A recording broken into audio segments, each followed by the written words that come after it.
SITಯ ಒಳಗಡೆನೆ ಭೀಮನಿಗೆ ಹೆದರಿಕೆ ಆಗುವಂತಹ ಪ್ರಯತ್ನ ನಡೆದಿದೆ. ಇದು ನಿಜಕ್ಕೂ ಕೂಡ ನಮ್ಮೆಲ್ಲರಿಗೂ ಕೂಡ ಬಿಗ್ ಶಾಕಿಂಗ್. ಇದು ಅದರಲ್ಲಿ ಇರತಕ್ಕಂಥ ಈ ಅಧಿಕಾರಿ ಮಂಜುನಾಥ್ ಗೌಡ. ಈ ಮಂಜುನಾಥ್ ಗೌಡ ಶಿರ್ಸಿಯಲ್ಲಿ ಕೆಲಸ ಮಾಡ್ತಾ ಇದ್ರು. ಅಲ್ಲಿಂದ ಆನ್ ಡೆಪ್ಯುಟೇಷನ್ ಆಫಿಷಿಯಲ್ ಡ್ಯೂಟಿ ಇವ್ರನ್ನ ಡೆಪ್ಯೂಟ್ ಮಾಡ್ಕೊಂಡಿದ್ದಾರೆ.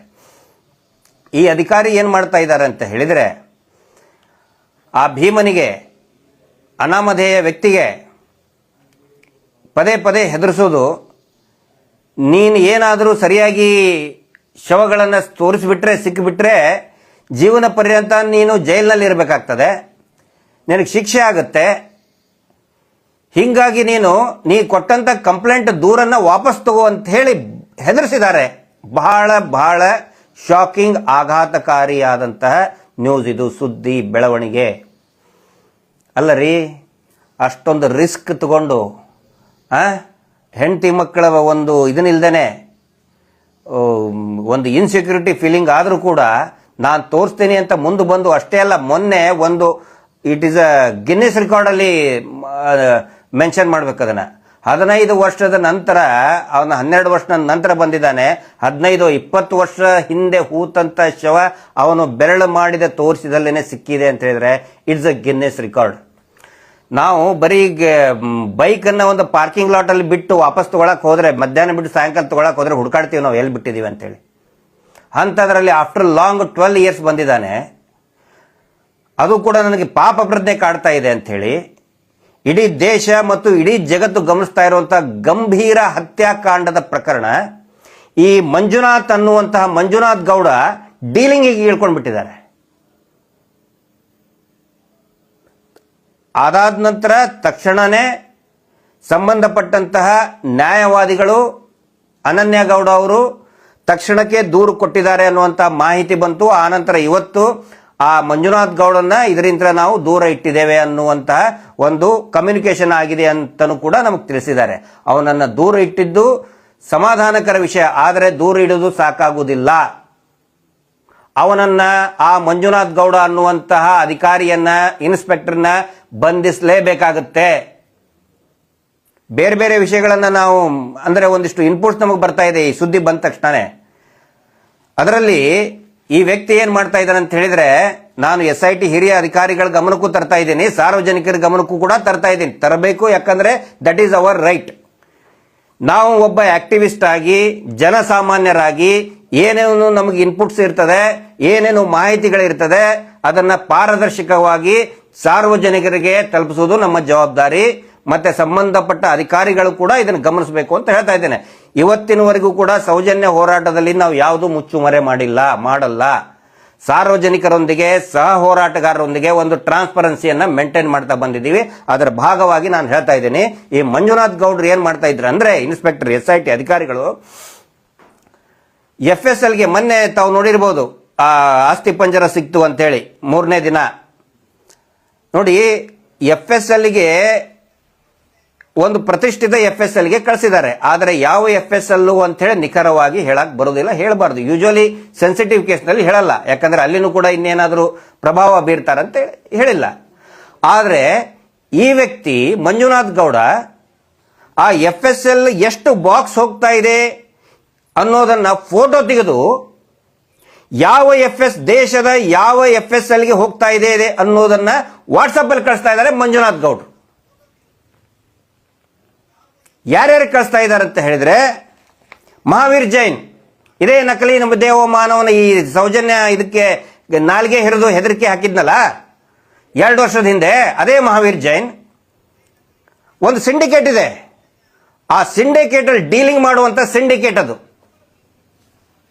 ರಾಕೇಶ್ ಶೆಟ್ಟಿ, ಅಜಿತ್ ಜೈನ್, ಈ ಗಿಳಿಯಾರ್ ಎಲ್ಲ ಡೀಲ್ ಮಾಸ್ಟರ್ಗಳು, ಅವ್ರಿಗೆ ಕಳಿಸ್ತಾ ಇದ್ದಾನೆ. ನೋಡಿ ಇಲ್ಲಿ ಹಿಂಗಿಂಗೆ ಅಂತ ಹೇಳಿ FSLಗೆ ಹೋಗ್ತಾ ಇರುವಂತಹ ಮಾಹಿತಿಗಳನ್ನ, ಎಷ್ಟು ಬಾಕ್ಸ್ ಹೋಯ್ತು ಅಂತ ಹೇಳಿ. ಆಮೇಲೆ ನೇರವಾಗಿ ಇದೇ ಮಂಜುನಾಥ್ ಗೌಡ ನಕಲಿ ದೇವಮಾನವನ ಸ್ವಂತ ತಮ್ಮ ಸುರೇಂದ್ರನ ಅಡಿಯಲ್ಲಿ ಕೆಲಸ ಮಾಡ್ತಾ ಇದ್ದಾನೆ. ಅವರಿಗೆ ಎಲ್ಲಾ ಮಾಹಿತಿಯನ್ನು ಕೂಡ ಸೆಟ್ಟಿಂಗ್ ಸುರೇಂದ್ರ ಅಂತ ಹೇಳಿ, ಆ ಸೆಟ್ಟಿಂಗ್ ಸುರೇಂದ್ರನಿಗೆ ಎಲ್ಲಾ ಮಾಹಿತಿ ಕಳಿಸ್ತಾ ಇದ್ದಾನೆ ಅನ್ನುವಂತ ಅನೇಕ ವಿವರಗಳು ಬರ್ತಾ ಇದೆ.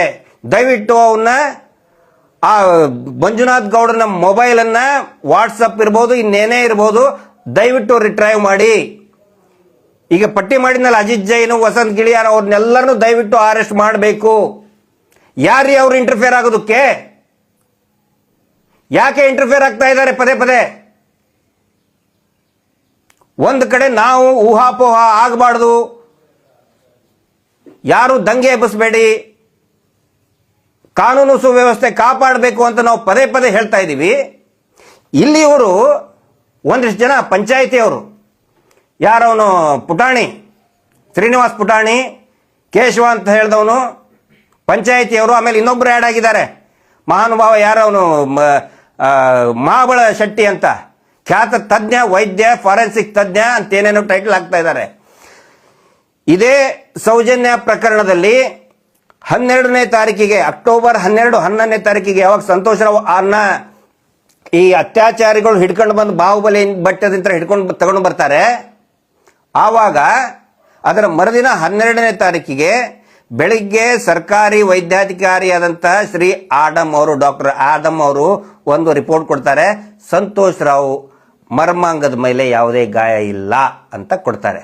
ಸಾಯಂಕಾಲ ಮತ್ತೆ private KS Hegde medical institute private ಇನ್ಸ್ಟಿಟ್ಯೂಟ್ಗೆ ಕರ್ಕೊಂಡು ಹೋಗ್ತಾರೆ. ಯಾಕೆ ಕರ್ಕೊಂಡು ಹೋದ್ರು ಗೊತ್ತಿಲ್ಲ, ಅವಶ್ಯಕತೆ ಇದ್ದಿದ್ದಿಲ್ಲ. ಅಲ್ಲಿರ್ತಕ್ಕಂಥ ಇದೇ ಮಹಾಬಳ ಶೆಟ್ರು ಅವನ ಮರ್ಮಾಂಗದ ಮೇಲೆ ಗಾಯ ಇದೆ ಅಂತ ಕೊಡ್ತಾರೆ. ಸಂಪೂರ್ಣ ತಪ್ಪು ವರದಿಯನ್ನ ಹೇಳ್ತಾ ಇದಾರಲ್ಲ, ನಾವು ಕಣ್ಣು ಮುಚ್ಕೊಂಡು ಹೇಳ್ಬಿಡ್ತೀವಿ, ಅದು ಮೂಳೆ ಗಂಡಿಂದ ಹೆಣ್ಣಿಂದ ಅಂತೇಳಿ ಇವ್ರು ಕಣ್ಣು ಮುಚ್ಕೊಂಡು ಹೇಳಿದ್ದಕ್ಕೆ ಸೌಜನ್ಯ ಪ್ರಕರಣವನ್ನ ಹಾಳಾಗಿ ಹೋಯ್ತು. ಈಗ ಮತ್ತೆ ಇದೇ ಮಹಾಬಳ ಶೆಟ್ಟರ್ ಹೇಳ್ತಾ ಇದ್ದಾರೆ, ನಾನೇ 20-30 ಏನೋ ಪೋಸ್ಟ್ ಮಾರ್ಟಮ್ ಮಾಡಿಬಿಟ್ಟಿದ್ದೀನಿ ಅಂತ ಹೇಳ್ತಾರೆ. ಅಲ್ಲಿ ಬಂದು ಸ್ಥಳಕ್ಕೆ ಬಂದು, ಅಂದ್ರೆ ಈ ಮಸಾಜಿಗೆ ಬರ್ತಾರಲ್ಲ, ಕರದಲ್ಲಿ ಬರ್ತಾರಲ್ಲ, ಹಂಗೆ ಅಲ್ಲಿ ಬಂದು ನೇತ್ರಾವತಿ ಕಾಡಲ್ಲಿ ಬಂದು, ಆ ಕಾಡಲ್ಲಿ ಹೋಗಕ್ಕೆ ಆಗದಲ್ಲ ರೀ. ನೋಡಿದ್ರಲ್ಲ ಟಿವಿ ಚಾನಲ್ ನಲ್ಲಿ ಎಲ್ಲರೂ ನೋಡಿದ್ದಾರೆ ಹೆಂಗ್ ಹೋಗ್ತಾ ಇದಾರೆ, ಹೋಗೋದು ಎಷ್ಟು ಕಷ್ಟ ಇದೆ. ಅಲ್ಲಿ ಹೋಗಿ ಇವರೇ ಪೋಸ್ಟ್ ಮಾರ್ಟಮ್ ಮಾಡೋದಲ್ಲ, ಇವರೇ ಹೂತ್ ಹಾಕಿದ್ರಂತೆ. ಡಾಕ್ಟರ್ ಯಾವಾಗ ಹೂತ್ ಹಾಕೋದು ಕಲಿಸಿದ್ರಿ? ನೀವು MBBS ಮಾಡಿದ್ದೇನು ನೆಲ ಆಗಿ ಅದು ಕಲಿಸಿದಾರ ನಿಮ್ MBBS ಇದ್ದಾಗ? ನಾನೇ ಹೂತ್ ಹಾಕಿದ್ದಿದೆ. ಹೌದು, ಡಾಕ್ಟ್ರು ತೀರಾ ಕೊಳತು ಹೋದಂತ ಪ್ರದೇಶದಲ್ಲಿ ಬರ್ತಾರೆ, ಅದನ್ನೇನು ಪೋಸ್ಟ್ ಮಾರ್ಟಮ್ ಮಾಡೋ ಕಂಡೀಷನ್ ಇರಲ್ಲ ಕೊಳತಿದ್ದು. ಯೂಶುವಲಿ ಕಂಪೌಂಡರ್ಗಳನ್ನ, ಅಸಿಸ್ಟೆಂಟ್ಗಳನ್ನ ಕಳಿಸಿದ್ದಾರೆ, ನಾವು ನೋಡಿದೀವಿ, ನಾವು ಮಾಡಿಸಿದೀವಿ ಹಂಗೆ. ಆದರೆ ಯಾವ ಕಾರಣಕ್ಕಾಗಿ ಸ್ಥಳದಲ್ಲಿನೇ ನೀವು ಮಾಡಿದೀವಿ ಅಂತ ಹೇಳಿ ಅದಕ್ಕೆ ವರದಿ ಇರ್ತದೆ, ಕೊಡಿ ಮಹಾಬಳ ಶೆಟ್ರ. ನೀವು ಅದನ್ನ ಸುಮ್ಮನೆ ಬೊಗಳೆ ಬಿಡಬೇಡಿ. ನೀವು ಹಿಂದೆ ಸೌಜನ್ಯ ಪ್ರಕರಣದಲ್ಲಿ ಕೂಡ ಇದೇ ಪವರ್ ಟಿವಿಯಲ್ಲಿ ಬಂದು ಬೊಗಳೆ ಬಿಟ್ಟು ಹೋದ್ರಿ, ತಪ್ಪು ವರದಿಯನ್ನ ಕೊಟ್ಟಿದ್ದೀರಿ. ನಾನು ಮಹಾಬಳ ಶೆಟ್ರಿಗೆ ಹೇಳ್ತಾ ಇದ್ದೇನೆ, ತಾವು ದೊಡ್ಡವರಿದ್ದೀರಿ, ಒಂದು ಗೌರವವನ್ನು ಇಟ್ಕೊಳ್ಳಿ. ಇವ್ರು ಹೇಳ್ತಾರೆ ಚಿನ್ನ ಇತ್ತಿತ್ತು ಬಾಡಿ ಮೇಲೆ, ಪಂಚಾಯತಿಯವ್ರು ಹೇಳ್ತಾರೆ ಹಂಗಿದ್ರೆ ಬಾಡಿ ಮೇಲೆ ಚಿನ್ನ ಇಟ್ಕೊಂಡೆ ಪೋಸ್ಟ್ ಮಾರ್ಟಮ್ ಮಾಡ್ತಿದ್ರ ಸ್ಥಳದಲ್ಲಿ. ಮಹಾಬಳ ಶೆಟ್ರು ಉತ್ತರ ಕೊಡ್ಬೇಕಲ್ಲ ನೀವು. 20-30 ನಾನೇ ಹೂತ್ ಹಾಕಿದ್ದೀನಿ ಅಂತ ಹೇಳಿದ್ರೆ ವರದಿ ಕೊಡಿ, ಅದ್ರದ್ದು ಫೋಟೋ ಕೊಡಿ. ರಿಸರ್ವ್ ಫಾರೆಸ್ಟ್ ಅಲ್ಲಿ ಹೂತ್ ಹಾಕುವಂತ ರೈಟ್ಸ್ ಯಾವ್ದಿದೆ ಅದಕ್ಕೆ ವರದಿ ಕೊಡಿ. ದಯವಿಟ್ಟು ಈ ಮಹಾಬಳ ಶೆಟ್ಟಿ ಮತ್ತು ಪಂಚಾಯತಿದವ್ರನ್ನ ಅರೆಸ್ಟ್ ಮಾಡಬೇಕು. ಈ ರಾಜ್ಯದ ಗೃಹ ಸಚಿವರೇ ಹೇಳ್ತಾ ಇದ್ದಾರೆ, ನೀಟಾಗಿ ಪಾರದರ್ಶಕವಾಗಿ ತನಿಖೆ ಆಗಲಿ, ನಾವಿದರಲ್ಲಿ ಇಂಟರ್ಫಿಯರ್ ಆಗೋದಿಲ್ಲ ವರದಿ ಬರುವವರಿಗೆ ಅಂತೇಳಿ ಸ್ವತಃ ಗೃಹ ಸಚಿವರು ಹೇಳ್ತಾರೆ, ಮುಖ್ಯಮಂತ್ರಿಗಳು ಹೇಳ್ತಾ ಇದ್ದಾರೆ. ಇವ್ರು ಯಾರೋ ಆದೇಶ ಕೊಡಕ್ಕೆ ಮಹಾಬಳ ಶೆಟ್ಟಿ ಪ್ರೈವೇಟ್ ಇನ್ಸ್ಟಿಟ್ಯೂಟ್ದವರು? ಇವನ್ಯಾವನು ರಾಕೇಶ್ ಶೆಟ್ಟಿ ಇವತ್ತಿನಲ್ಲಿ ಬಂದು ಧರ್ಮಸ್ಥಳದಲ್ಲಿ ಬಂದು ನೇತ್ರಾವತಿದಲ್ಲಿ ಬಂದು ಅವನು ಬರ್ತಾನಂತ ಹೇಳಿ ಈ ಸಂಘ ಯಾರು ಬಡ್ಡಿ ದಂಧೆಯಲ್ಲಿರುವಂತ ಆ ಸಂಘದ ಸದಸ್ಯರನ್ನು ಕರೆಸಿ, ಬಲವಂತವಾಗಿ ಕರೆಸಿ ಅಲ್ಲಿ ಸಭೆ ಮಾಡ್ತಾ ಇದ್ದಾನೆ ರಾಕೇಶ್ ಶೆಟ್ಟಿ ಕುಂದಿರಿಸ್ಕೊಂಡು. ಅಂದ್ರೆ ಹೇಳೋರು ಕೇಳೋರು ಯಾರಿಲ್ವಾ ಇವ್ರಿಗೆ? ಇವನೊಬ್ಬನು ಹೇಳ್ತಾನೆ ಅವನು ಚಿನ್ನ ಕದೀತಿದ್ದಂತೆ, ಚಿನ್ನ ಕದ್ದ ಮೇಲೆ ಅವನು ನದಿ ಒಳಗೆ ಹೋಗಿ, ಒಳ್ಳೆ ಸ್ವಿಮ್ಮರ್ ಅಂತೆ, ನದಿ ಒಳಗೆ ಹೋಗಿ ಅದನ್ನ ಇಡ್ತಿದ್ದಂತೆ, ಆಮೇಲೆ ಬಂದು ತಗೋತಿದ್ದಂತೆ. ಅಂದ್ರೆ ಅಲ್ಲಿ ಆ ಮತ್ಸ್ಯ ಕನ್ಯೆ ಇತ್ತು ಕಾಣ್ತದೆ ಅವನಿಗೆ, ಭೀಮನಿಗೆ ಒಂದು ಮತ್ಸ್ಯ ಕನ್ಯೆ ಜೊತೆಗೆ ಒಂದು ಫ್ರೆಂಡ್ಶಿಪ್ ಇತ್ತಂತ ಕಾಣ್ತದೆ. ಇಳಿದು ಮತ್ಸ್ಯ ಕನ್ಯೆಗೆ ಬಂಗಾರ ಹಾಕಿ ಬೇಕಂದಾಗ ತಗೊಂಡು ಬರ್ತಿದ್ನಂತ. ಎಷ್ಟು ಹುಚ್ಚುತನದ ಹೇಳಿಕೆಯನ್ನು ಕೊಡ್ತಾ ಇದ್ದಾರೆ. ಮತ್ತೆ ಯಾಕೆ ಪಂಚಾಯಿತಿಯ ದಕ್ಷಿಣ ಕನ್ನಡ ಜಿಲ್ಲೆಯ ಪಂಚಾಯಿತಿ ಇಲಾಖೆಯ CEO ಮಾತಾಡ್ತಾ ಇಲ್ಲ? ಯಾಕೆ ಕ್ರಮ ಕೈಗೊಳ್ತಾ ಇಲ್ಲ? ನೀವೇ ಹೂತು ಹಾಕಿದ್ರೆ ರಿಸರ್ವ್ ಫಾರೆಸ್ಟ್ ನಲ್ಲಿ ಎಲ್ಲ ಸಿಗ್ತಾ ಇದೆ. ಬರೀ ಮೊನ್ನೆ ಒಂದೇ ದಿನ ಅಲ್ಲ, ಬೇರೆ ದಿನಗಳಲ್ಲಿ ಕೂಡ ಮೂಳೆಗಳ ಅವಶೇಷಗಳು ಸಿಕ್ಕಿದೆ ಅನ್ನುವಂತ ಮಾಹಿತಿ ಇದೆ. ರಿಸರ್ವ್ ಫಾರೆಸ್ಟ್ ನಲ್ಲಿ ಹೂತು ಹಾಕಿದ್ರೆ ಯಾಕೆ ಅವ್ರ ಮೇಲೆ ಕ್ರಮ ಕೈಗೊಳ್ತಾ ಇಲ್ಲ? ಫಾರೆಸ್ಟ್ ಅಧಿಕಾರಿಗಳ ಮೇಲೆ ಯಾಕೆ ಕ್ರಮ ಕೈಗೊಳ್ತಾ ಇಲ್ಲ? ಪಂಚಾಯತಿ ಸಿಬ್ಬಂದಿ ಮೇಲೆ ಯಾಕೆ ಕ್ರಮ ಕೈಗೊಳ್ತಾ ಇಲ್ಲ? ಇಂದುವರೆಗೆ ಪ್ರತಿಯೊಂದಕ್ಕೂ ಪಂಚನಾಮೆ ಆಗಿದೆ, ಯಾಕೆ ಕ್ರಮ ಕೈಗೊಂಡಿಲ್ಲ? ಯಾಕೆ ಜಿಲ್ಲಾಡಳಿತ ಸುಮ್ಮನೆ ಕೂತ್ಕೊಂಡಿದೆ? ಪ್ರತಿಯೊಂದಕ್ಕೂ ಕೂಡ ಜಿಲ್ಲಾಡಳಿತ ಉತ್ತರ ಕೊಡಲೇಬೇಕಾಗುತ್ತೆ. ಇಲ್ಲಿ ನೋಡಿದ್ರೆ ಮಂಜುನಾಥ್ ಗೌಡ ನೇರ ಡೀಲಿಂಗ್ ಇಳಿದ್ಬಿಟ್ಟಿದ್ದಾರೆ. ಮಂಜುನಾಥ್ ಗೌಡರದು ಒಂದು ಇದನ್ನ ಹೇಳ್ಬೇಕು ನಿಮಗೆ, ಏನು ಆಸ್ತಿಯ ಅಕ್ರಮ ಆಸ್ತಿ ಏನೇನು ಮಾಡಿದ್ದಾರೆ, ಇವ್ರದ್ದು ಚಾರಿತ್ರೆ ಓದ್ತಾ ಇದ್ದೀನಿ. ಯಾಕಂತ ಹೇಳಿದ್ರೆ ಹಿಂದೆ ಯಾರೋ ಅವನು ಯೋಗೇಶನ್ ಇಟ್ಕೊಂಡು ಹಿಂಗೆ ಆಟ ಆಡಿದ್ರು ಅವರು. ಇವ್ರು ಏನ್ ಮಾಡ್ತಾನೆ, ನಕಲಿ ದೇವಮಾನವನ ಗ್ಯಾಂಗ್ ಇದೆಯಲ್ಲ, ಪೊಲೀಸರನ್ನ ಮುಂದಿಟ್ಕೊಂಡೇ ಪ್ರಕರಣ ಹಾಳು ಮಾಡ್ತಾರೆ. ಹಿಂದೆ ಯೋಗೇಶನ್ ಇಟ್ಕೊಂಡ್ರು, ಭಾಸ್ಕರ್ ರಾಯ್ ಇಟ್ಕೊಂಡ್ರು, ಈ ಮಂಜುನಾಥ್ ಗೌಡನ್ ಮತ್ತೆ ಇನ್ನೊಬ್ಬ ಸತೀಶ್ ನಾಯಕ್ ಅಂತೇಳಿ. ಹೊನ್ನಾವರದಲ್ಲಿ ತಾಜ್ ಬಿಲ್ಡಿಂಗ್ 3 ತಿಂಗಳ ಹಿಂದೆ ಖರೀದಿ ಮಾಡಿದ್ದಾರೆ. ಹೊನ್ನಾವರದಲ್ಲಿ ಅರ್ಜುನ್ ಇನ್ ಹೊನ್ನಾವರದಲ್ಲಿ ಅರ್ಜುನ್ ಅಂತ ಹೇಳಿದ್ರೆ ಸತೀಶ್ ನಾಯಕನ ಮಗ. ಯಾರು ಸತೀಶ್ ನಾಯಕ್ ಅದು ಹೇಳ್ತೇನೆ ನಿಮಗೆ. ಕಂಫರ್ಟ್ ಇನ್ ಸತೀಶ್ ನಾಯಕ್ ಬೇನಾಮಿ ಆಸ್ತಿ, ಅದು ಕೂಡ ಯಾರ್ದು? ಈ ಸತೀಶ್ ನಾಯಕ ಹೆಂಡತಿ ಗಾಯತ್ರಿ ನಾಯಕ್ ಹೆಸರಲ್ಲಿದೆ. ಆನಂತರ 2-3 ಹೈ ಎಂಡೆಡ್ ಕಾರ್ ಇದೆ, ವೆಹಿಕಲ್ ಇದೆ. ಹಳ್ಳಂಕಿ ಗ್ರಾಮ ಹೊನ್ನಾವರದಲ್ಲಿ ಬಹಳ ದೊಡ್ಡದಾದಂತಹ ತೋಟ ಇದೆ, ಅದು ಈ ಮಂಜುನಾಥ್ ಗೌಡನ ಅಕ್ರಮ ಆಸ್ತಿ ಇರ್ತದೆ. ಎಲ್ಲವೂ ಕೂಡ ಸತೀಶ್ ನಾಯಕ್ ಅವರ ಹೆಂಡತಿ ಹೆಸರಿನಲ್ಲೇ, ಮಗನ ಹೆಸರಲ್ಲೇ ಮಾಡಿದ್ದಾರೆ. ಮಂಜುನಾಥ್ ಗೌಡ ಭಟ್ಕಳದಲ್ಲಿದ್ದಾಗ ಅಕ್ರಮವಾಗಿ ಗೋ ಏನು ಸಾಗಿಸ್ತಾರಲ್ಲ ಅವ್ರ ಜೊತೆಗೆ ಶಾಮೀಲಾಗಿರೋದಕ್ಕೆ ಅವರನ್ನ ಸಸ್ಪೆಂಡ್ ಮಾಡಲಾಗಿತ್ತು ಭಟ್ಕಳದಲ್ಲಿ. ಸುಧೀರ್ ರೆಡ್ಡಿ ಸಾಹೇಬ್ರು ಕೇಳಿ ಹೇಳ್ತಾರೆ. ಕಾರವಾರದ SP ಸಾಹೇಬರು ಈ ವ್ಯಕ್ತಿ ಇಲಾಖೆಯಲ್ಲಿ ಇರೋದಕ್ಕೆ ಯೋಗ್ಯ ಇಲ್ಲ, ಇಲಾಖೆಯಿಂದ ಈ ಮಂಜುನಾಥ್ ಗೌಡನ ರಿಮೂವ್ ಮಾಡಬೇಕು ಅಂತ ವರದಿ ಕೊಟ್ಟಿದ್ದಾರೆ ಕಾರವಾರದ SP ಸಾಹೇಬರು. ಮಂಜುನಾಥ್ ಗೌಡನ ಮೇಲೆ 10ರಿಂದ 15 ಡಿಪಾರ್ಟ್ಮೆಂಟಲ್ ಬೇರೆ ಡಿಪಾರ್ಟ್ಮೆಂಟಲ್ ಎನ್ಕ್ವೈರಿ ಇದೆ, DE ಇದೆ. ಅಂತವನು ಹೇಗೆ ESITಯಲ್ಲಿ ಒಳನುಗ್ಗಿದ? ಅವನಿಷ್ಟೇ ಅಲ್ಲ, ಅವನ ಜೊತೆಗೆ ಸತೀಶ್ ನಾಯಕ್, ನಾನು ಹೇಳಿದ್ನಲ್ಲ ಸತೀಶ್ ನಾಯಕ್ ಹೆಸರಲ್ಲಿ, ಅಂದ್ರೆ ಅವರ ಶ್ರೀಮತಿ ಗಾಯತ್ರಿ ಅವರ ಹೆಸರಿನಲ್ಲಿ ಅಕ್ರಮ ಆಸ್ತಿ ಇದೆ. ಯಾರಿ ಸತೀಶ್ ನಾಯಕ್? ಸತೀಶ್ ನಾಯಕ್ ಹೆಡ್ ಕಾನ್ಸ್ಟೇಬಲ್, ಉತ್ತರ ಕನ್ನಡದ ಮೂಲದವನು, ಹೊನ್ನಾವರದವನು. ಅವನು ಕೂಡ ಇದೇ SITಯಲ್ಲಿ ಏನು ಎಡಿಷನಲಿ 9 ಜನರನ್ನ ಸೇರ್ಪಡೆ ಮಾಡಿಕೊಂಡ್ರು, ಅದರಲ್ಲಿ ಇದೇ ಸತೀಶ್ ನಾಯಕ್. ಅಕ್ರಮ ಆಸ್ತಿಯಲ್ಲಿ ಮಂಜುನಾಥನ ಗೌಡನ ಜೊತೆಗೆ ಪಾರ್ಟ್ನರ್ ಇದ್ದಂತ ಸತೀಶ್ ನಾಯಕ್ ಹೆಡ್ ಕಾನ್ಸ್ಟೇಬಲ್, ಮಂಜುನಾಥ್ ಗೌಡ ಇಬ್ರು ಒಟ್ಟೊಟ್ಟಿಗೆ SITಯಲ್ಲಿ ಹೇಗೆ ನುಸುಳಿದ್ರು, ಯಾರು ಅವರನ್ನ ನುಸುಳೋದಕ್ಕೆ ಬಿಟ್ರು, ಯಾರ ಶಿಫಾರಸಿನ ಮೇಲೆ ಬಿಟ್ರು, ತನಿಖೆ ಆಗಬೇಕು. ಮಂಜುನಾಥ್ ಗೌಡ ಸತೀಶ್ ನಾಯಕ್ ಇಬ್ಬರನ್ನು ಅರೆಸ್ಟ್ ಮಾಡಿ ಎನ್ಕ್ವೈರಿ ಮಾಡಿದ್ರೆ ಇಡೀ ತನಿಖೆಯನ್ನ ಹಾಳು ಮಾಡ್ತಾ ಇರುವಂತಹ ಆ ಪ್ರಭಾವಿ ಶಕ್ತಿಗಳು ಖಂಡಿತ ಜನರ ಮುಂದೆ ಬಂದೇ ಬರ್ತಾರೆ. ಈ ಒಂದು ಗ್ಯಾಗ್ ಆರ್ಡರ್ ತಗೊಂಡು ಬಂದಿದ್ರು ಹರ್ಷೇಂದ್ರ ಕುಮಾರ್ ಜೈನ್ ಅನ್ನುವಂತಹ ಧರ್ಮಸ್ಥಳ ದೇವಸ್ಥಾನದ ಧರ್ಮಾಧಿಕಾರಿ, ನಕಲಿ ದೇವಮಾನವನ ತಮ್ಮ, ಮುಖ್ಯ ಅಧಿಕಾರಿಯಂತೆ ಹೆಸರಿಟ್ಕೊಂಡಾನೆ. ಆ ವ್ಯಕ್ತಿ ಹತ್ತತ್ರ 339 ಯೂಟ್ಯೂಬ್ ಚಾನಲ್ಗಳು, ಮಾಧ್ಯಮಗಳು, ಪತ್ರಿಕೆಗಳು, ಹೋರಾಟಗಾರರ ಮೇಲೆ ಮಹೇಶ್ ಶೆಟ್ಟಿ ತಿಮರೋಡಿ ಅವರು, ನಾವು, ಸಮೀರ್ MD, ಜಯಂತ್ T, ಇನ್ನೂ ಅನೇಕ ಗಟ್ಟಿಯಾಗಿ ನಿಂತಹ ಹೋರಾಟದ ಪರವಾಗಿ, ನ್ಯಾಯದ ಪರವಾಗಿ ನಿಂತಹ ಮಾಧ್ಯಮಗಳು ಮಾತಾಡಲೇಬಾರದು ಅಂತ ಹೇಳಿ, ಈ ಅಕ್ರಮ ಹೂತಿಟ್ಟ ಶವ ಪ್ರಕರಣದ ಬಗ್ಗೆ ಮಾತಾಡಬಾರದು ಅಂತ ಹೇಳಿ ಒಂದು ಗ್ಯಾಗ್ ಆರ್ಡರ್, ಅಂದ್ರೆ ಇಂಜಂಕ್ಷನ್, ಮಾತಾಡಬಾರದು ಅಂತ ಹೇಳಿ ಒಂದು ಆರ್ಡರ್ ತಗೊಂಡು ಬಂದಿದ್ರು ಕೆಳ ಹಂತದ ನ್ಯಾಯಾಲಯದಿಂದ, ಬೆಂಗಳೂರಿನ ಒಂದು ನ್ಯಾಯಾಲಯದಿಂದ. ಇದರಿಂದ ಬಹಳ ಸ್ಪಷ್ಟವಾಗಿ ಅವಾಗಲೇ ಎಲ್ಲರಿಗೂ ಗೊತ್ತಾಗಿತ್ತು, ಈ ಅಕ್ರಮ ಶವಗಳನ್ನ ಹೂತಿಡುವಂತಹ ಹುನ್ನಾರವನ್ನ ಯಾರು ಮಾಡ್ತಾ ಇದ್ರು, ಯಾರು ಕೊಲೆಗಡಕರು, ಯಾರು ಅತ್ಯಾಚಾರಿಗಳು ಅಂತೇಳಿ ಅವರೇ, ಅದೇ ಹರ್ಷೇಂದ್ರ ಕುಮಾರ್ ಅವರೇ ಹೆಗಲನ್ನ ಮುಟ್ಕೊಂಡು ನೋಡುವಂತ ಪ್ರಯತ್ನ ಮಾಡಿದ್ದ. ಕುಂಬಳಕಾಯಿ ಕಳ್ಳ ಅಂತ ಹೇಳಿದ್ರೆ ಹೆಗಲು ಮುಟ್ಕೊಂಡು ನೋಡಿದ್ರು ಅಂತ ಅನ್ನೋ ರೀತಿಯಲ್ಲಿ ಈ ಒಂದು ಗ್ಯಾಗ್ ಆರ್ಡರ್, ಯಾರು ಮಾತಾಡಬಾರದು ಅಂತ ಹೇಳಿ, ನಿನ್ನೆ ಕರ್ನಾಟಕದ ಮಾನ್ಯ ಉಚ್ಚ ನ್ಯಾಯಾಲಯದಲ್ಲಿ ಆ ಗ್ಯಾಗ್ ಆರ್ಡರ್ ಅನ್ನ ಕಿತ್ತು ಬಿಸಾಕಿದ್ದಾರೆ. ಬೈದು ಈ ಒಂದು ಸಂಘರ್ಷದಲ್ಲಿ ಕಾರಣರಾದಂತಹ ಬಹಳ ಶ್ರಮವನ್ನು ವಹಿಸಿದಂತಹ ನೂರಾರು ಜನ ಅಡ್ವೊಕೇಟ್ ಇದ್ದಾರೆ, ವಕೀಲರಿದ್ದಾರೆ. ನಮ್ಮ ವೇಲನ್ ಸರ್ ಅವರು ಆರ್ಗ್ಯುಮೆಂಟ್ ಮಾಡಿದ್ದಾರೆ. ಮತ್ತು ನಮ್ಮ ಬಾಲನ್ ಸರ್, ರಂಗನಾಥ್ ಸರ್ ಇರ್ಬೋದು, ಇನ್ನೂ ಒಂದು ನೂರಾರು ಜನ ಅಡ್ವೊಕೇಟು ಒಟ್ಟೊಟ್ಟಿಗೆ ಹೋಗಿ ಈ ವಾದವನ್ನು ಮಾಡುವಂಥ ಪ್ರಯತ್ನ ಮಾಡಿದರು. ನೋಡಿ, ಆ ಮಹಾನುಭಾವ ಜಡ್ಜ್ 9,000 ವಿಡಿಯೋಗಳನ್ನು ರಾತ್ರೋರಾತ್ರಿ, ಆ 9,000 ವಿಡಿಯೋಗಳನ್ನು ಈ ಜಡ್ಜ್ ಸಾಹೇಬರು ಏನಾದರೂ ನೋಡಬೇಕು ಅಂತ ಹೇಳಿದ್ರೆ ಬಹುಶಃ ಒಂದು 3-4 ವರ್ಷ ಬೇಕು. ಈ ನಾಗಾ ಸಾಧುಗಳು ಒಂಟಗಾಲಲ್ಲಿ ನಿಂತ್ಕೋತಾರಂತೆ, ಏನು ಊಟ ತಿಂಡಿ ನಿದ್ದೆ ಮಾಡಲಾರ್ದಂಗೆ. ಹಾಗೆ ಈ ಜಡ್ಜ್ ಸಾಹೇಬ ಏನಾದರೂ ಈ ಊಟ ತಿಂಡಿ ಮಾಡಲಾರ್ದಂಗೆ ಬರೀ ವಿಡಿಯೋನೇ ನೋಡ್ಕೊಂಡು ಕೂತ್ಕೊಂಡ್ರೆ 3-4 ವರ್ಷ ಬೇಕಾಗಿತ್ತು.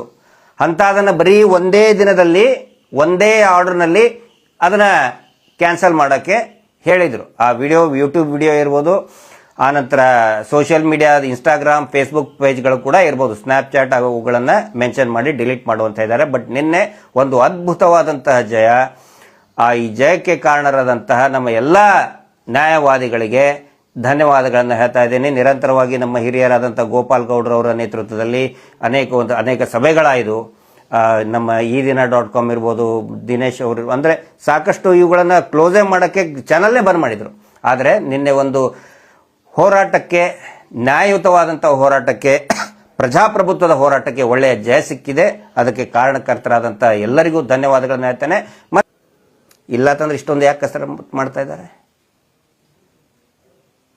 ಕಳೆದ ಒಂದು 3-4 ದಿನ ಭೀಮನಿಗೆ ಹೆದರಿಸಿದ್ದು ಅಲ್ಲಿ ಸಿಗಲಿಲ್ಲ, ಇಲ್ಲಿ ಸಿಗಲಿಲ್ಲ. ಹೇಳ್ತಾನಂತೆ ಏನಾದರೂ ಸಿಕ್ಕರೆ ಜೀವನ ಪರ್ಯಂತ ನೀ ಜೈಲಿನಲ್ಲಿ ಇರ್ತೀಯ ಅಂತ ಹೆದರ್ಸ್ತಾರೆ. ಇದು ಗೊತ್ತಿರಲಿ ಸಾರ್ವಜನಿಕರ ಗಮನಕ್ಕೆ. ನಾವಿಲ್ಲಿ ಇಡೀ SIT ಮೇಲೆ ಬೆರಳು ಮಾಡಿ ತೋರಿಸ್ತಾ ಇಲ್ಲ. ಇವತ್ತಿಗೂ ಈ ಕ್ಷಣದವರೆಗೂ ಕೂಡ SITಯ ಹಿರಿಯ ಅಧಿಕಾರಿಗಳ ಬಗ್ಗೆ ಗೌರವ ಇದೆ, IPS ಅಧಿಕಾರಿಗಳ ಬಗ್ಗೆ ಗೌರವ ಇದೆ, ಅಲ್ಲಿರ್ತಕ್ಕಂಥ ಇನ್ನೂ ಒಂದು ಟೀಮ್ ಏನಿದೆ ಗೌರವ ಇದೆ. ಆದರೆ ದಯವಿಟ್ಟು ಇಂಥ ಹುಳುಗಳನ್ನ, ಇಂಥ ಕಸಗಳನ್ನ ಬೆಳೆಯೋದಕ್ಕೆ ಬಿಡಬಾರದು ಅಂತೇಳಿ ತಕ್ಷಣನೇ ನಾವು ಜಾಗೃತ ಮಾಡ್ತಾ ಇದ್ದೀವಿ. ಸೋಷಿಯಲ್ ಆಕ್ಟಿವಿಸ್ಟ್ ನಾವು ದಯವಿಟ್ಟು ನಮ್ಮಿಂತ್ರನ ಇನ್ಪುಟ್ಸ್ ತಗೊಳ್ಳಿ. ಕ್ರಿಮಿನಲ್ಗಳಲ್ಲ, ಏನಾದರೂ ತಪ್ಪು ಮಾಡಿದ್ರೆ ಎಂಕ್ವೈರಿ ಮಾಡಿ. ಖಂಡಿತ ತಯಾರಾಗಿದ್ದೀವಿ ನಾವು, ಹೆದರ್ಕೊಂಡು ಓಡ್ ಹೋಗ್ತಾ ಇಲ್ಲ. ಪ್ರತಿಯೊಂದನ್ನು ಕೂಡ ಜಾಡಿ ಹಿಡಿಯಿರಿ, ಫಿಲ್ಟರ್ ಮಾಡಿ. ಆ ಒಂದು ಟೀಮು, ಡೀಲ್ ಮಾಡೋ ಟೀಮು, ಆ ಅಜಿತ್ ಜೈನ್ಗೆ 3 BHK ರೂಮ್ ಕೊಟ್ಟಿದ್ದಾರೆ, ಫ್ಲಾಟ್ ಕೊಟ್ಟಿದ್ದಾರೆ. ಬಾಯಿ ಬಂದಂಗೆ ಮಾತಾಡ್ತಾ ಇದ್ದಾರೆ. ಯಾಕೆ ಮಾತಾಡಕ್ ಬಿಡ್ತಾ ಇದ್ದೀರಿ? ಯಾಕೆ ಮೀಡಿಯಲ್ ಟ್ರಯಲ್ ಆಗ್ತಾ ಇದೆ? ಅಂದ್ರೆ ಬೇರೆಯವರು ಮಾಡಿದ್ರೆ ಅವ್ರಿಗೆ ಗ್ಯಾಗ್ ಆರ್ಡರ್, ಇವ್ರದೇ ಜಡ್ಜು, ಮಾತಾಡಬೇಡಿ. ಇವ್ರಿಗೆ ಧಾರಾಳವಾಗಿ ಮಾತಾಡಕ್ ಬಿಟ್ಟಿದ್ದಾರೆ. ಪೂರ್ತಿಯಾಗಿ ತಪ್ಪಬೇಕು. ಭೀಮ ಕಳ್ಳ ಅಂತೆ, ಸುಳ್ಳ ಅಂತೆ, ಕ್ರಿಶ್ಚಿಯನ್ ಅಂತೆ, ಏನಾರು ಇರಲಿ. ಹೆಣ ಅಲ್ಲಿ ಕಾಡಲ್ಲಿ ಹೂತ್ ಹಾಕಿ ಹೇಳದವ್ರು ಯಾರು? ಹೆಣ ಯಾರ್ದು? ಶವ ಯಾರ್ದು? ತೋರಿಸಿದವ್ರು ಯಾರು? ಇಲ್ಲಿಂದ ಅಲ್ಲಿ ಹಾಕು ಅಂತ ಹೇಳಿ ಕೊಂದವ್ರು ಯಾರು? ಅದನ್ನ ಹೇಳಿ. ಅದನ್ನ ಮಾಡೋದು ಬಿಟ್ಟು ಡ್ರಾಮಾ ಆಡ್ತಾ ಇದ್ದೀರಿ ನೀವು. ಪ್ರತಿಯೊಂದನ್ನು ಕೂಡ ತನಿಖೆ ಆಗಬೇಕು. ನಾವು ಯಾರನ್ನು, ನಾನು ಹೇಳ್ತಾ ಇದ್ನಲ್ಲ, ಸೌಜನ್ಯ ಹೋರಾಟ, ಸೌಜನ್ಯ ಬರೀ ಹೆಣ್ಣಲ್ಲ, ಅದೊಂದು ಶಕ್ತಿ. Justice for Soujanya tag line ಏನು? ಯಾರನ್ನೂ ಬಿಡಲ್ಲ. ಸಬ್ ಟೈಟಲ್, ಯಾರನ್ನೂ ಬಿಡಲ್ಲ. ನಾವು ಯಾಕೆ ಇಷ್ಟೊಂದು ಕಿರ್ಚಿ ಹೇಳ್ತಾ ಇದ್ದೀವಿ ಅಂತ ಹೇಳಿದ್ರೆ, ಪದ್ಮಲತಾ ಪ್ರಕರಣದಲ್ಲಿ ದಾರಿ ತಪ್ಪದಂಗೆ, ಆನೆ ಮಾವುತನ ಡಬಲ್ ಮರ್ಡರ್ ಕೇಸಲ್ಲಿ ದಾರಿ ತಪ್ಪದಂಗೆ, ಸೌಜನ್ಯ ಪ್ರಕರಣದಲ್ಲಿ ದಾರಿ ತಪ್ಪಿಸ್ದಂಗೆ, ಪೊಲೀಸ್ ಕಾನ್ಸ್ಟೇಬಲ್ಗಳಿರ್ಬೋದು, ಅಧಿಕಾರಿಗಳಿರ್ಬೋದು, ತನಿಖಾಧಿಕಾರಿಗಳಾದರೂ ಮಣ್ಣು ಎರಚೋದಕ್ಕೆ ಈ ಸಾರಿ ಬರಬಾರ್ದು. ಮಣ್ಣೆರಚುವಂತ ಪ್ರಯತ್ನ ಮಾಡಬಾರದು. ಅದರ ಸಲುವಾಗಿ ನಮಗೆ ಏನು ಮಾಹಿತಿ ಸಿಗುತ್ತೆ ತಕ್ಷಣನೇ ಸಾರ್ವಜನಿಕರ ಗಮನಕ್ಕೆ ತರ್ತಾ ಇದ್ದೀವಿ. ನಾಳೆ ಯಾಕಂತ ಹೇಳಿದ್ರೆ ನಮಗೆ ಕೇಳಬಾರ್ದು. ಇದು ಗೊತ್ತಿದ್ರೆ ನೀವು ಯಾಕೆ ನಮ್ಮ ಗಮನಕ್ಕೆ ತರಲಿಲ್ಲ, ಸಾರ್ವಜನಿಕವಾಗಿ ಯಾಕೆ ಮಾತಾಡಲಿಲ್ಲ, ನೀವು ಯಾಕೆ ಸುಮ್ಮನೆ ಕೂತ್ಕೊಂಡಿದ್ರಿ? ಈಗ ನನ್ನ ಡಿಪಾರ್ಟ್ಮೆಂಟ್ನಲ್ಲಿರುವಂಥ ನನ್ನ ಹಳೆ ಸ್ನೇಹಿತರು ಹೇಳ್ತಾ ಇದ್ದಾರೆ, ನಿನಗೆ ಗೊತ್ತಾಗ್ತಾ ಇದೆ, ಅಡ್ವೊಕೇಟ್ ಅವ್ರು ಕೆಲಸ ಮಾಡ್ತಾ ಇದ್ದಾರೆ, ನಿನಗೆ ಒಂದು ಲಿಸ್ಟ್ ತಗೊಳಕ್ ಬರ್ತಿತ್ತೋ ಇಲ್ಲೋ, ಟ್ರ್ಯಾಕ್ ರೆಕಾರ್ಡ್ ಯಾಕೆ ತಗೊಳಕ್ ಬರ್ತಾ ಇಲ್ಲ ಅಂತ ನನಗೆ ಕೇಳ್ತಾ ಇದ್ದಾರೆ. ಈ ಮಂಜುನಾಥ್ ಗೌಡ ಎಲ್ಲ ಉದಾಹರಣೆ ಇಟ್ಕೊಂಡು, ನೋಟೆಡ್ ಪಿಂಪ್ ಮಂಜುನಾಥ್ ಗೌಡ. ಯಾಕೆ ಅಂತ ಹೇಳಿದ್ರೆ ಉಡುಪಿಯಲ್ಲಿ ಮಣಿಪಾಲದಲ್ಲಿ ಇನ್ಸ್ಪೆಕ್ಟರ್ ಆಗಿದ್ದ, ಈಗ ಖಾಲಿದ್ ಅಂತ ಹೇಳಿ ನೋಟೆಡ್ ಪಿಂಪ್ ಜೊತೆಗೆ ಸಂಪರ್ಕ ಇದೆ. ಇವನು ಏನು ತಾಜ್ ಬಿಲ್ಡಿಂಗು, ಇನ್ನು ಏನೇನು ಹೋಟೆಲ್ ಇದೆ ಅಲ್ಲ, ಎಲ್ಲ ಹುಡುಗಿಯರನ್ನ ವೇಶ್ಯಾವಾಟಿಗೆ ದಂಧೆ ಮಾಡೋದ್ರಲ್ಲಿ ವೆರಿ ನೊಟೋರಿಯಸ್. ಇಬ್ರು ಸತೀಶ್ ನಾಯಕ್ ಅಂಡ್ ಮಂಜುನಾಥ್ ಗೌಡ ನನಗೆ ಕೇಳ್ತಾ ಇದ್ದಾರೆ, ಜನ ಕೇಳ್ತಾ ಇದ್ದಾರೆ, ಅಂತ ಪಿಂಪ್ ವೇಶ್ಯಾವಾಟಿಕೆಯನ್ನ ಧಾರಾಳವಾಗಿ ಮಾಡ್ತಾ ಇದ್ದಾನೆ ಆ ಇನ್ಸ್ಪೆಕ್ಟರ್. ಅವನು ಹೇಗೆ ಅತ್ಯಾಚಾರ ಪ್ರಕರಣದಲ್ಲಿ ತನಿಖಾಧಿಕಾರಿ ಆಗ್ತಾನೆ ಅನ್ನೋದನ್ನ ಕೇಳ್ತಾ ಇದ್ದಾರೆ ಸಂಬಂಧಪಟ್ಟಂತವ್ರು. ನನಗೂ ಸ್ನೇಹಿತರಿದ್ದಾರೆ. ಹೆಂಗೆ ಅವನ್ನ ಬಿಟ್ಕೊಂಡ್ರಿ? ಅಂತವನಿದ್ರೆ ಹೆಂಗೆ ತನಿಖೆ ಮಾಡೋದಕ್ಕೆ, ಪಾರದರ್ಶಕವಾಗಿ ತನಿಖೆ ಮಾಡೋದಕ್ಕೆ ಹೇಗೆ ಸಾಧ್ಯ ಅಂತ ಕೇಳ್ತಾ ಇದ್ದಾರೆ. ನೋಟೋರಿಯಸ್ ಪಿಂಪ್ ಅವನು ಮಂಜುನಾಥ್ ಗೌಡ. ಹೆಣ್ಣು ಮಕ್ಕಳ ದಂಧೆ ಮಾಡ್ತಾನೆ, ಪಾಪ ಅಮಾಯಕ ಹೆಣ್ಮಕ್ಳ ದಂಧೆ ಮಾಡ್ತಾನೆ. ಕಾಲಿದ್ದಂತೇಳಿ ಬೇಕಾದ್ರೆ ಕೇಳಿ, ಉಡುಪಿಯಲ್ಲಿ ಕಾಲಿದ್ದಂತ ಹೇಳಿ ಅವನು ದಂಧೆ ಮಾಡುವ, ಅವನ ಜೊತೆಗೆ ಸಿಂಡಿಕೇಟ್ ಮಾಡ್ಕೊಂಡಿದ್ದಾರೆ ಇವರೆಲ್ಲ. ಆ ದಂಧೆ ಮಾಡೋನು ತೋರ್ಸಕ್ ಇಷ್ಟೇ ಹಾಕಿ ಒಳಗಡೆ ಮಾಡೋದೆಲ್ಲ ಹುಳುಕ ಕೆಲಸನೇ ಮಾಡೋದು. ಅಂಥವನು ಹೇಗೆ SIT ಯಲ್ಲಿ ಬಂದ, ಮುಂದೆ ಇರೋರು ಕೂಡ ಇದರಿಂದ ಪಾಠ ಕಲಿಬೇಕಾಗತ್ತೆ. ನಾವು ಸುಮ್ಮನೆ ಕೂತ್ಕೊಳ್ಳಲ್ಲ. ನಮ್ಮನ್ನು ಪರಿಶೀಲನೆ ಮಾಡಿ ಅಂತ ಹೇಳ್ತಾ ಇದೀವಿ ನಾವು. ಸುಮ್ಮನೆ ನಾವು ಇನ್ನೊಬ್ಬರ ಮೇಲೆ ಬರಡ್ ತೋರಿಸ್ತಾ ಇಲ್ಲ, ನಮ್ಮನ್ನು ಪರಿಶೀಲನೆ ಮಾಡಿ. ಸುಮ್ಮನೆ ಸುಳ್ಳು ಏನೇನೋ ಪೋಸ್ಟ್ ಹಾಕ್ತಾರೆ. ಇದುವರೆಗೆ ಒಂದು ಆಕ್ಷನ್ ತಗೊಂಡಿಲ್ಲ, ಒಂದು ನೋಟಿಸ್ ಕಳಿಸಿಲ್ಲ. ಇಷ್ಟು ಟಿವಿ ಚಾನಲ್ ಮೇಲೆ 340 ಟಿವಿ ಚಾನಲ್ ಯೂಟ್ಯೂಬ್ ಮೇಲೆ ಆರ್ಡರ್ ತರ್ತಾರೆ ಇವರು ಪ್ರಭಾವ ಬಳಸಿ. ಅದರ ಸಲುವಾಗಿ ನಾವು ಮಾತಾಡ್ತಾ ಇದ್ದೀವಿ. ದಯವಿಟ್ಟು ಈ ರೀತಿ ಆಗಬಾರ್ದು. ಪ್ರಾರಂಭಿಕ ಹಂತ ತುಂಬಾ ಒಳ್ಳೆ ಕೆಲಸಗಳನ್ನ SIT ಅವರು ಮಾಡ್ತಾ ಇದ್ದಾರೆ. ಮಳೆ ಗಾಳಿ ಅಲ್ಲೆಲ್ಲ ಪೂರ್ತಿ ಹೋಗಿ ಬಹಳ ದಟ್ಟ ಕಾಡಿನೊಳಗೆ ಹೋಗಿ ಆ ಹುಡುಕುವಂತ ಪ್ರಯತ್ನ ಏನಿದೆಯಲ್ಲ, ಅದೇನು ಬಹಳ ಸುಲಭದ ಕೆಲಸ ಅಲ್ಲ. ಆನಂತರ ಹಿರಿಯ ಅಧಿಕಾರಿಗಳ ಮೇಲೆ, ಆ ಅನುಚೇತ್ ಸಾಹೇಬ್ರು ಇರಬಹುದು, ಎಲ್ಲಾ ಹಿರಿಯ ಅಧಿಕಾರಿಗಳ ಮೇಲೆ ಬೆಟ್ಟದಷ್ಟು ನಂಬಿಕೆ ಇಟ್ಟಿದ್ದಾರೆ. ನಾವು ಕೂಡ ನಿಮ್ಮ ಮೇಲೆ ಸಾಹೇಬ್ರೆ ಬೆಟ್ಟದಷ್ಟು ನಂಬಿಕೆ ಇಟ್ಟಿದ್ದೀವಿ. ಕೋಟ್ಯಾಂತರ ಜನರ ಪ್ರಾರ್ಥನೆ ಇದೆ. ಈ ಹೋರಾಟಕ್ಕೆ ನ್ಯಾಯ ಸಿಗಬೇಕು. ಆ ಅತ್ಯಾಚಾರಿ ಕುಟುಂಬದ ಎಲ್ಲರೂ ಕೂಡ ಜೈಲಿಗೆ ಹೋಗಬೇಕು ಅಂತ ಹೇಳಿ ಕೋಟ್ಯಾಂತರ ಜನರ ಪ್ರಾರ್ಥನೆ ಇದೆ. ದಯವಿಟ್ಟು ಹಿರಿಯ ಅಧಿಕಾರಿಗಳು, ಗೃಹ ಸಚಿವರು, ರಾಜಕೀಯದಲ್ಲಿರ್ತಕ್ಕಂಥ ಎಲ್ಲರೂ ಕೂಡ ಗಮನಿಸಬೇಕು, ಅರ್ಥ ಮಾಡ್ಕೋಬೇಕು. ಕೋಟ್ಯಾಂತರ ಜನರ ಪ್ರಾರ್ಥನೆ ಇದೆ, ಬೆಟ್ಟದಷ್ಟು ನಂಬಿಕೆ ಅಧಿಕಾರಿಗಳ ಮೇಲೆ, SIT ಅಧಿಕಾರಿಗಳ ಮೇಲಿದೆ. ದಯವಿಟ್ಟು ಅದನ್ನ ಹುಸಿ ಮಾಡಬೇಡಿ. ಒಂದು ವೇಳೆ ಆ ಪ್ರಯತ್ನಕ್ಕೆ ಕೈ ಹಾಕಿದ್ರೆ ಖಂಡಿತ ಕರೆಯನ್ನ ಕೊಡ್ತೀವಿ. ನೋಡೋಣ ಅದೇನಾಗುತ್ತೆ. ಆಗಲಿ, ಬರ್ತಾರೆ ಲಕ್ಷಾಂತರ ಜನ, ಹೋರಾಟ ದೊಡ್ಡ ಮಟ್ಟದಾಗುತ್ತೆ. ಆಗೇನಾದರೂ ಆದರೆ ಈ ರೀತಿ ವ್ಯವಸ್ಥೆಗಳೇ ಕಾರಣ ಅಂತ ಹೇಳ್ತಾ ಈ ಲೈವ್ ಅನ್ನು ಮುಗಿಸ್ತಾ ಇದ್ದೀನಿ. Justice for Soujanya. ನಮಸ್ತೆ.